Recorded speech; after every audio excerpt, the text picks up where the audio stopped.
Swadika, I'm Nad Bunag and welcome to This Week with Thai PBS World. The long-standing border dispute between Thailand and Cambodia erupted in fighting again on Monday morning. The tensions continue to escalate and the blame game as to who started the clashes persists. At the same time, it also triggered hopes of mediation from other countries. Here is how it all unfolded this week.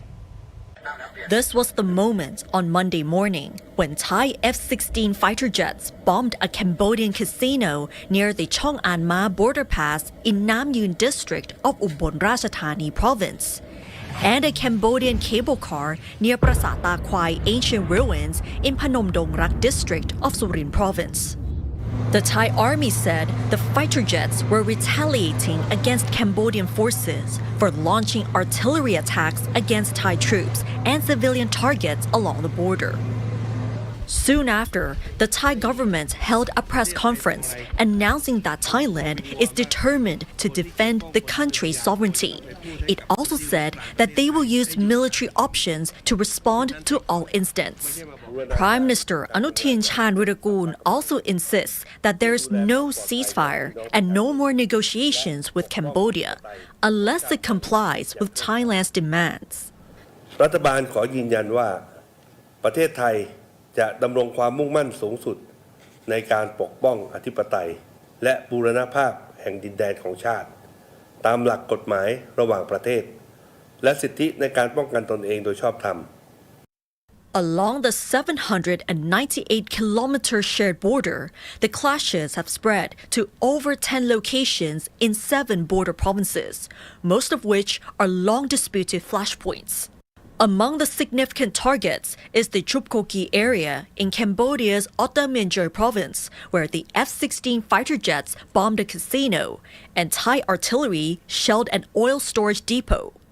Others include Ta Kwai Temple in Surin province, Chong An Ma in Ubon Ratchathani, Ban Nong Jan and Ban Klong Luk in Sa Kaeo. According to the 2nd Army Region, Thai troops managed to seize control of Kana Temple and Chong Rayi in Surin province, as well as Ban Sam Lang in Trat province. Thais and Cambodians flocked to a major border checkpoint in Sa Kaeo province in an attempt to return home. Many were left stranded after immigration officials on both sides delayed their entry. Thailand's Foreign Affairs Ministry also issued an advisory urging Thais to leave Cambodia and avoid unnecessary travel to Cambodia. Following the intensifying clashes, US President Donald Trump, who witnessed the signing of the joint declaration between the two countries back in October, said he will call both Thai and Cambodian leaders in an effort to stop their renewed fighting. Cambodia, Thailand, and it started up today. Tomorrow I'll have to make a phone call, and I think they'll get it. Who else could say, I'm going to make a phone call and stop a war of two very powerful countries, Thailand and Cambodia? They're going at it again. But I'll do it. Thailand says, however, that they're not ready for any third-party mediation. If the phone calls would be to happen, first we have to listen to what the United States has to say or to advise. But I would assume that the response would be along the same line as how the Prime Minister has replied to the Malaysian side, which is Thailand isn't ready for any talks yet. Cambodia's top advisor to the Prime Minister said it is open to immediate bilateral talks with Thailand to halt border conflicts, only with mutual agreement. And for Cambodia side, we always open the door, and even we knock the minute now, we can reach our leader, and our leader will be responsible to come for the table. But who is now responsible from the other side? They should have some people responsible that we can say yes or no, we can de-escalate. Meanwhile, Malaysian Prime Minister Anwar Ibrahim says he has spoken to both the Thai and Cambodian leaders to discuss the ongoing border clashes. In light of the clashes, all remaining Cambodian athletes competing at the 33rd SEA Games in Thailand have decided to withdraw and return home, citing safety concerns linked to the escalating border tensions. On Thursday night, Thailand triggered a new plot twist. Prime Minister Anutin Charnvirakul has dissolved the House to pave the way for a snap general election. Anutin has been in office for less than 3 months. He had earlier pledged to dissolve the House by the end of January next year as part of the political pact with the People's Party that brought him to power. Anutin's decision is believed to have been prompted by a threat by the People's Party, the biggest opposition party, to submit a no-confidence motion against his minority government. And the severity of the clashes between Thailand and Cambodia has also alarmed the international community as well as making global headlines. This time is slightly different though, because many of the headlines have mentioned how the peace deal backed by US President Donald Trump is on the edge of collapse. The recent border clashes between Thailand and Cambodia have sparked international headlines again. Some also mention how the clashes continue to erupt despite the agreement between both countries backed by US President Donald Trump. CNN reported that Thailand has launched airstrikes against Cambodia, leaving the peace accord, the signing of which was witnessed by Trump, in danger of collapse. The reports also mentioned that the Thai airstrikes were in retaliation for Cambodia's attack, in which a Thai soldier was killed. Cambodia has denied the allegations, calling it false information. CNN also cited Thailand's Foreign Affairs Minister Sihasak Phongketkaew, who had granted them an interview.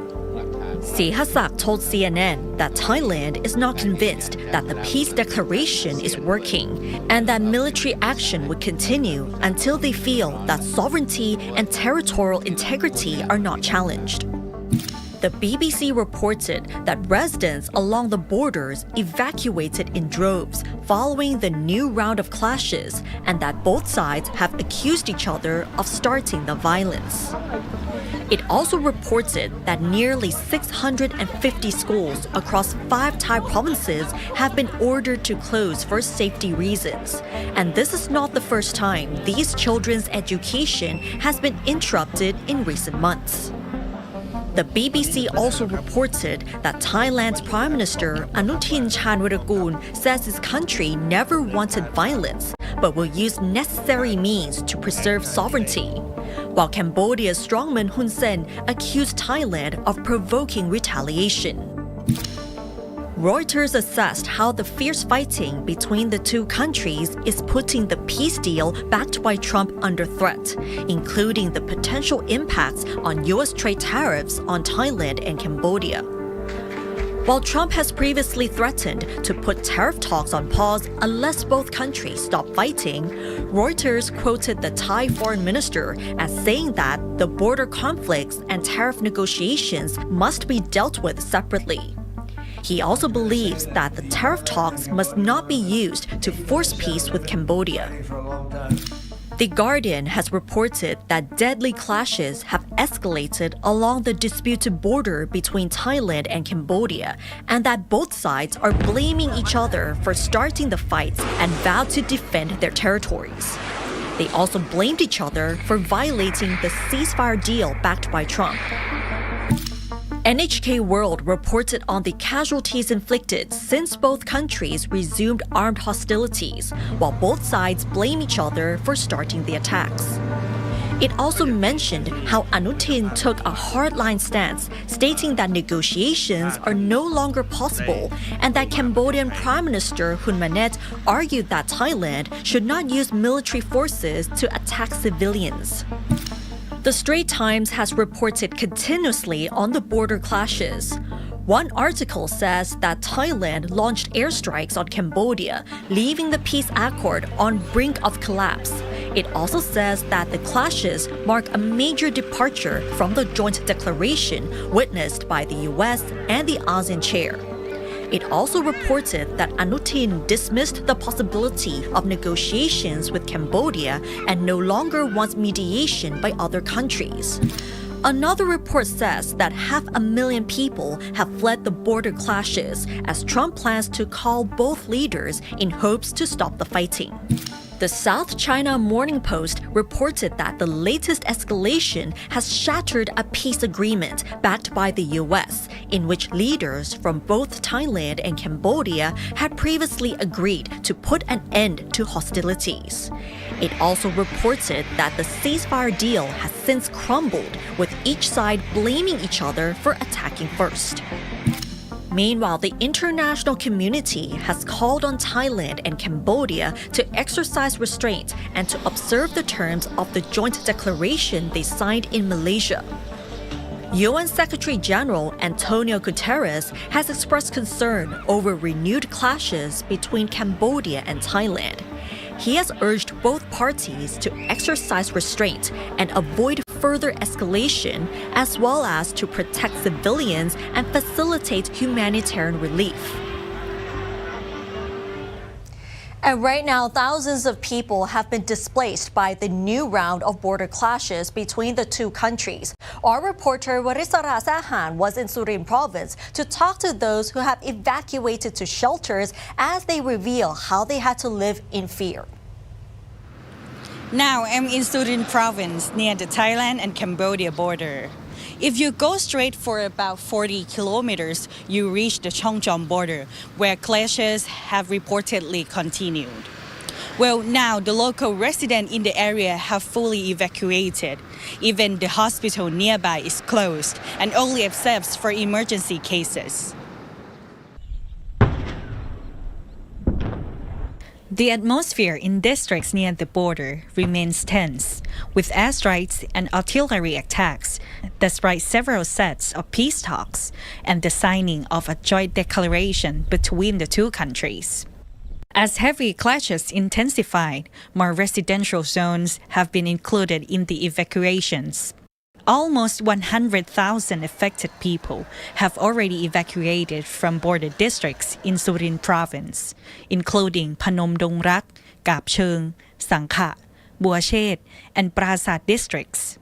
ตื่นตระหนกไม่ตื่นตระหนกค่ะแต่ว่ายังมีสติเยอะกว่าตอนแรกที่เราเจอครั้งแรกอันนั้นคือกำลังกินข้าวอยู่ก็ตูมไม่มีใครตั้งตัวสักคนทางราชการจะเตือนให้เราเตรียมของไว้ตลอดหมายถึงว่าเก็บของในกระเป๋าหรือว่าถ้วยชามช้อนอะไรเตรียมไว้สบู่ยาสีฟันเขาเคยบอกว่าให้อพยพออกมาเพราะว่าเขาจะได้เต็มที่ใช่ไหม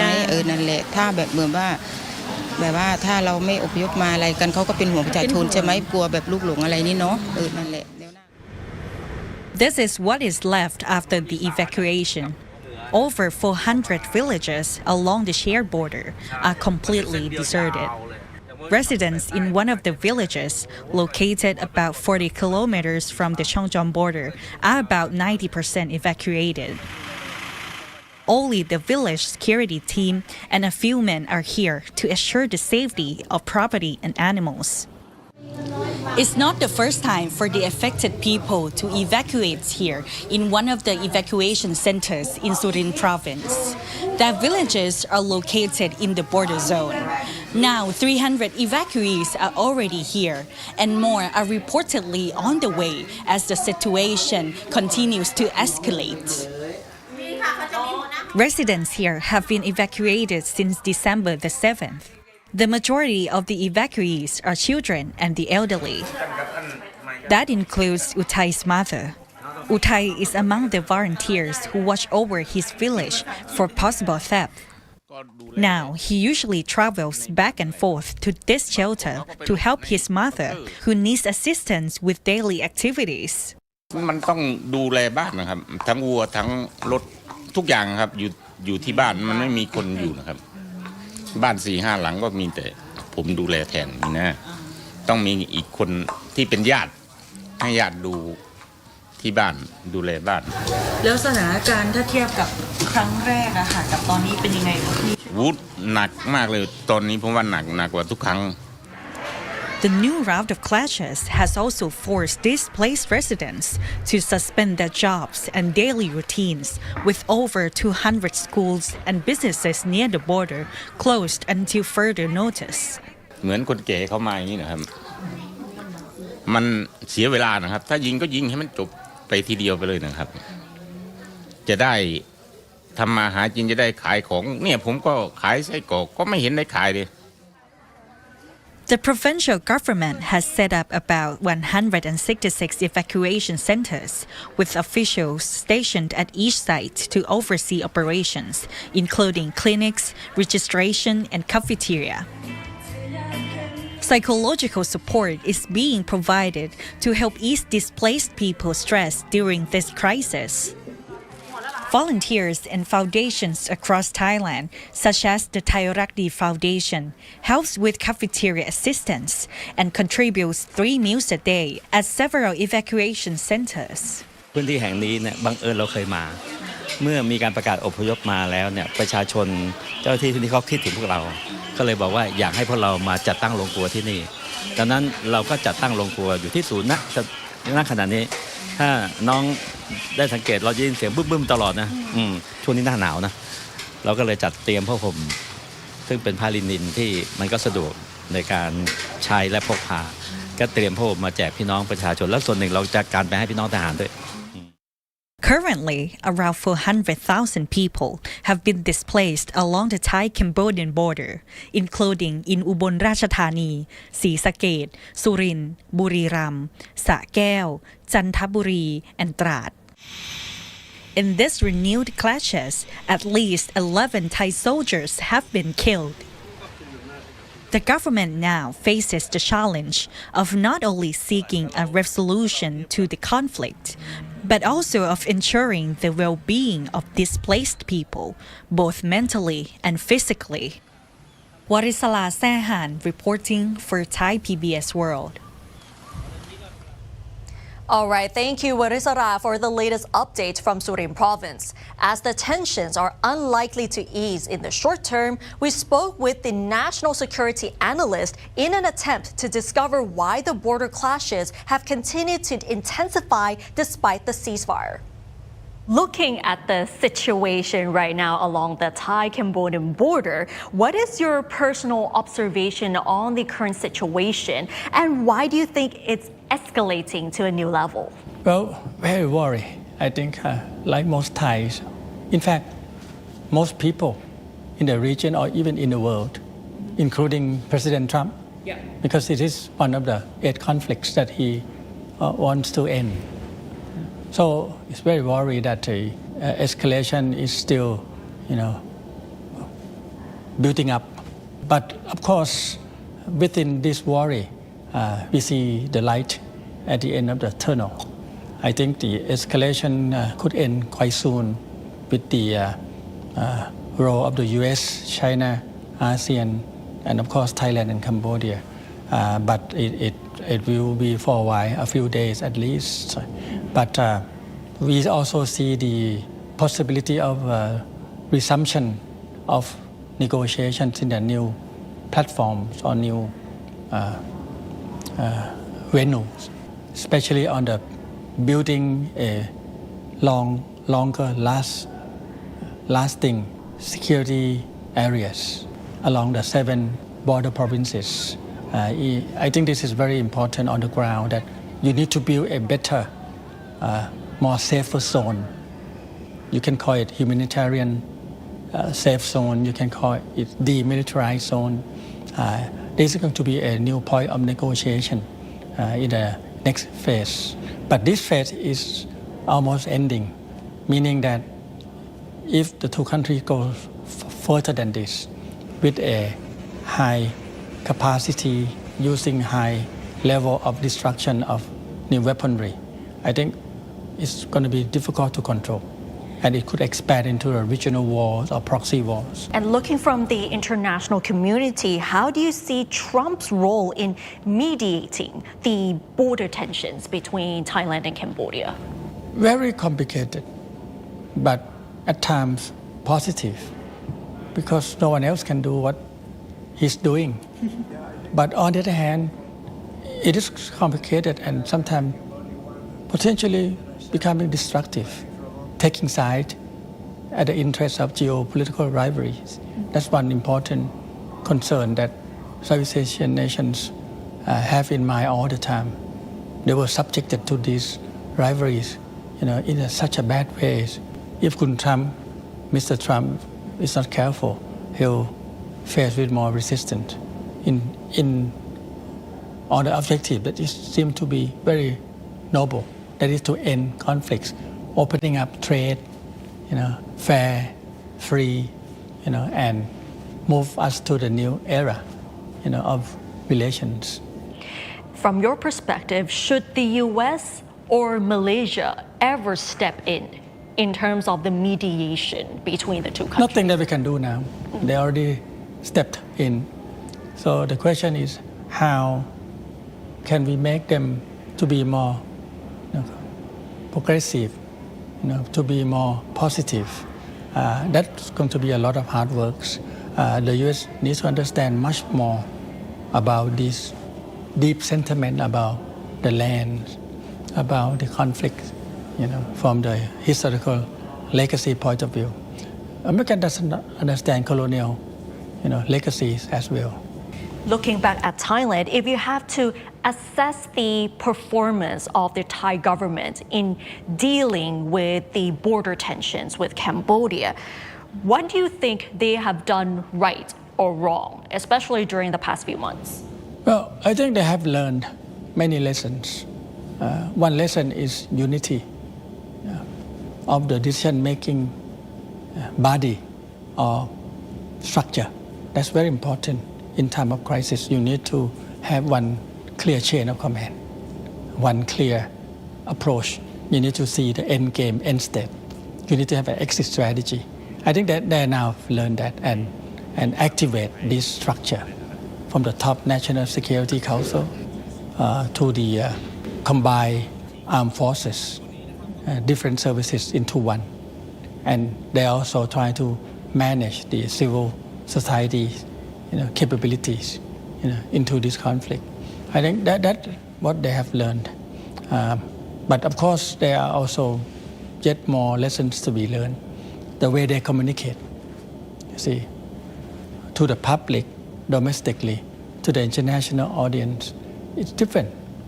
To Cambodia in particular, you cannot communicate one way with one formula. That they have not learned. And the mismatching of the communication strategies, not to mention the end state, end game plans, they have to differentiate. Diplomatic team has one place, but cannot lead everything. The military forces can be used on the ground, but not to lead all the way. It is their responsibility of the elected politicians represented by the Thai, of the Thai people, must lead in the end. And that role is difficult for any leadership, which often changes in Thailand. But they're now learning very fast. They have no choice. They must learn and win and bring back victory in whatever form to the Thai public. Otherwise, the next election will not be kind to them. Well, Dr. Panitan said that there is light at the end of the tunnel, so that means there is still some hope. With most of our lives being online, the increase of online violence against women has also been increasing rapidly. Meanwhile, the legal mechanisms to hold abusers accountable are still challenging, and online abuse amplified by social media, AI, and deepfakes makes this challenge even more stressful. Putting an end to digital violence against women was part of the 16 Days of Activism campaign this year, a global movement aimed at combating gender-based violence. Deepfakes, cyber threats, and even romance scams are forms of violence against women which are growing in digital spaces. Online abuse does not stop online, but can spill into real life. มีความเสี่ยง2 อย่างค่ะ Naragon Tiyayon, a former news personality, revealed her story of falling victim to an online romance scam during a recent panel discussion hosted by UN Women. As a scam survivor, Naragon has been raising awareness and helping others in seeking legal support. But the main challenge remains, which is holding perpetrators accountable. กฎหมายไม่ทันยุคไม่ทันสมัยเลยค่ะคือทุกวันนี้นะคะตั้งสร้างกลุ่มขึ้นมากลุ่มนี้นะคะรวบรวมคน150 คนที่ตกเป็นเหยื่อแล้วก็สูญเสียเงินรวมแล้วเนี่ย400 ล้านบาทค่ะทุกคนพยายามเข้าไปในช่องทางของกฎหมายทุกคนมีใบแจ้งความแต่กฎหมายยังทำอะไรไม่ได้เลยก็อยากจะให้กฎหมายเนี่ยนะคะช่วยเหลือเหยื่อให้เร็วกว่านี้แล้วก็เอาเงินเนี่ยคืนกลับมาให้เหยื่อนะคะเพราะว่าตอนนี้คนที่สูญเสียเงินบางคนเนี่ยถึงขั้นหมดเนื้อหมดตัวเลยทีเดียวค่ะ According to statistics from UN Women, between 16 and 58% of women and girls around the world have been subjected to digital violence, ranging from online harassment and cyber stalking to the sharing of intimate images without their consent, including pornographic deepfakes, the latter of which are becoming of deep concern. 88% of women in Asia Pacific have also experienced some form of digital violence. Still, the legal recourse for women who fall victim to online sexual abuse remains lacking.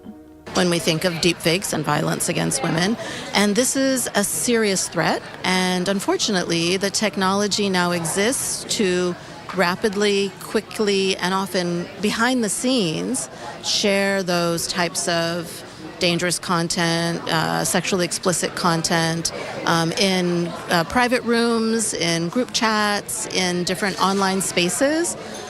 where men are often sharing these types of content. Sometimes they trade it. Sometimes they trade it for exclusive access to certain spaces. And so all of this combines with, together with the growth of what we are calling sort of informally the manosphere. A lawyer that provides legal support for sexual abuse victims has found that in Thailand, there are still no laws that directly address sexual abuse in digital spaces, while sexual violence alone is already difficult to address. The perception that online violence does not cause serious harm is a bigger problem, which feeds the victim-blaming attitude among justice officials. คือการไปแจ้งความต่างๆเองอะค่ะตำรวจก็จะมองว่ามันยังไม่ได้มีความรุนแรงเกิดขึ้นจริงๆเลยคือแบบว่าแล้วก็นำมาสู่ทัศนคติในการ victim blaming นะคะในการกล่าวโทษผู้เสียหายว่าไปทำอะไรล่ะถึงได้มีรูปหลุดออกไปหรือแบบว่าคือการที่โดนติดตามรังควานในพื้นที่ออนไลน์เจ้าหน้าที่ก็จะถามว่าแล้วเราไปโพสต์รูปอะไรล่ะโป๊เปลือยใน Facebook หรือเปล่าคือแล้วไปอ่อยใครหรือไปทำอะไรแบบนี้ค่ะนี่คือทัศนคติที่เขามองว่าไม่ได้เกิดความรุนแรงขึ้นจริงซึ่งคือมันก็นำมาซึ่งการที่ไม่ดำเนินคดีให้อะไรแบบนี้ค่ะแล้วก็ผลักภาระให้ผู้เสียหายเขาต้องไปพิสูจน์หาพยานหลักฐานเอาเองแล้วก็พิสูจน์แอคเคาท์นิรนามที่มาคุกคามเขาด้วยอะไรอย่างเงี้ยค่ะนี่คืออุปสรรคในการเข้าสู่กระบวนการยุติธรรมที่เจอค่ะ While AI has exacerbated online abuse and harmful narratives against women, it could also be used to detect inappropriate content and remove it from online platforms. ถ้าเกิดว่าในเชิงของแพลตฟอร์มนะคะเราสามารถใช้ AI detect เนื้อหาได้ว่าเนื้อหาประเภทนี้มันเป็นประเภทที่เป็นเนื้อหาที่ไม่ดีหรือว่าเป็นเนื้อหาที่เผยแพร่เรื่องเหยื่อตรงนี้มันสามารถตรวจจับแล้วก็สามารถลด engagement ได้นะคะหรือบล็อกหรือว่าดึงโพสต์เหล่านั้นลงได้นะคะอันนี้เป็นสิ่งที่แพลตฟอร์มสามารถทำได้แล้วก็ทำได้ไม่ยากนะคะส่วนในเรื่องของรัฐบาลเนี่ยอาจจะใช้เวลาแก้ปัญหานานเพราะทุกคนก็เห็นด้วยพร้อมกันว่าเรื่องความรุนแรงต่อผู้หญิงเนี่ยเป็นเรื่องที่สำคัญนะคะเพียงแต่ว่ากระบวนการทางกฎหมายที่มันใช้ระยะเวลานานแล้วก็อาจจะต้องเรื่องของนักกฎหมายที่ต้องออกแบบกฎหมายให้แบบมีช่องโหว่น้อยที่สุดนะคะก็อยากให้รัฐบาลมีลงทุนเรื่องของเวลานะคะแล้วก็ความตั้งใจในการที่จะแก้ปัญหาตรงนี้ค่ะ In order to tackle growing online sexual violence, clear legal frameworks to address the problem are needed. Above all, a survivor-centric approach is crucial to tackling online and offline violence against women. Nad Bunag reporting for Thai PBS World. And online violence is real violence. And that's all for this edition of This Week with Thai PBS World. Join us every Friday at 10:30 p.m. only on Thai PBS. You can also follow us on social media and our website, thaipbsworld.com, for all the latest stories and analyses about Thailand. Thanks for watching, and we'll see you next week. สวัสดีค่ะ